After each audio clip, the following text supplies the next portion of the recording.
روز گذشته در دایره لایحه نهالشنانی فوند بین‌المللی عالم حیوانات فدراسیون روسیه در همبستگی با خواجگی جنگل ولایت سوخت جمعیت شکارچیان و ماهیداران شهر کنیبودام و تشکیلات جمعیتی گروه جوانان اید به حفظ محیط اطراف در حدود جنگلزار توغی شهر کنیبودام نهالخانه تشکیل کرده شد. حدود نهالخانه 1.5 گکتار را در بر گرفته بعد مطابق شدن نهال درختان با آب و خاک این منطقه در حدود جنگلزار توغی برای برقرار کردن منطقه‌های از سوختار و آفت‌های طبیعی ضرردیده جنگل استفاده کرده می‌شوند.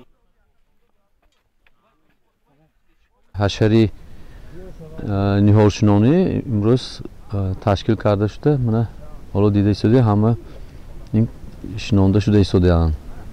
این نهال‌ها و در آینده باز در اینجا نهال‌های بادام، چوماق دیگر میوه دهنده ما در نظر داشته شده است که در آینده باز در این نهالخانه شنونده می شود و با اقلیم این شکارگاه وقتی که این نهال‌ها مطابق میشن باز اینها گرفته با دیگر جای‌های شکارگاه شنونده می شوند.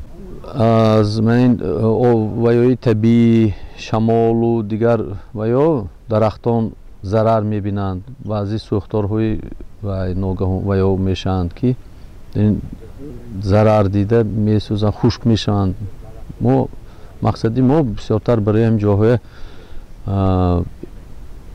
باز از نو تشکیل کردن و میوه‌ای که این درختان میوه میکنند برای همچون مواد خوراکی پرنده ها نیست رول مهم میبازند.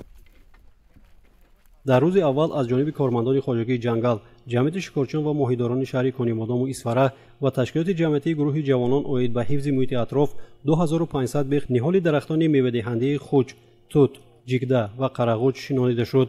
چون در این منطقه اساساً حیوانات و پرندگان به کتاب سرخ داخل کرده شده اقامت دارند، برقرار گردیدن عالم نباتات برای مواد خوراک پیدا نمودن جانوران مساعدت خواهد کرد، میگوید رئیس تشکیلات جمعیتی گروه جوانان اید به حفظ محیط اطراف اکرام محمدوف. در این محل اینجا زیاده از 2000 بیخ نهال شنونده شد. آینده از اینجا گرفته درخت‌های آینده درخت‌ها را اینجا کلانتر نموده بعد حدود جنگلزار به شنونده برای بهتر نمودن حدود جنگلزار سهم خود را گذاشته ایستاده‌ایم. آینده البته ما کوشش میکنیم که بعد سهم خود را باز زیادتر لایحه کرده همین طرفی که در کنیبودام یا طرف اشت و مثال جنگلزار جایگیر شده است زیادتر در شنونده برای بهتر نمودن محیط اطراف سهم خود را گذارانیم.